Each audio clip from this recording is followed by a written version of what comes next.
Hello everyone. We've been talking about arena etiquette, and when you need to do something and adjust like that, just pop in off the track a little bit. If you have a really spooky one and you're staying on the track so you can get them to have a little bit of a look, just let the other competitors know, and if they're rude to you, just I'm walking here. You have to actually still look after yourself and your horse. But let's talk also about actual manners when you're at, well, anywhere, but at a show. Good old-fashioned etiquette. So when somebody is within 5 meters of you, look up and smile. When somebody is within 2 meters, say hi, hello, good morning, whatever. So I'm sure you can think of something half pleasant to say.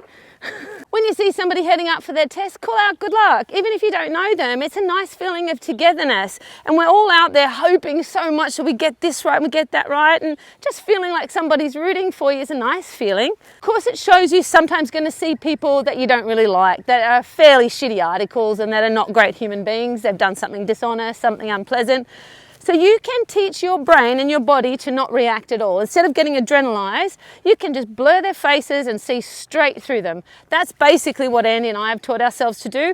Andy and I came through a fairly difficult period where a young girl that we've been training here stole a heap of stuff and then got all her buddies to gang up on Andy and come down and watch her test and point at her and stuff.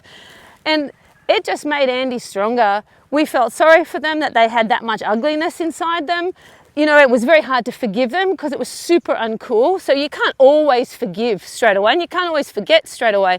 But what you can do is turn it back to them and think, that's really sad that human beings carrying such a whole load of ugliness in them, and just hope that they can find some peace in themselves. It's nothing to do with you. And I love that saying, I'm full of love and light, but if you mess with my family, I'll light your house up. I think that that is also something to remember, that being kind doesn't mean that you're weak. So if somebody consistently puts up red flags, you don't have to hate them, you don't have to get revenge or anything, but they just don't exist anymore. They don't get your hate, they don't get your angst, they get absolutely nothing. And in a small community like our horse community, that's going to be a really good skill set for you to have, to learn just to blank, and forgive and forget if you can. If you can't forgive and forget, just focus on it's really sad that they got to carry around that hideous ugliness inside them all the time.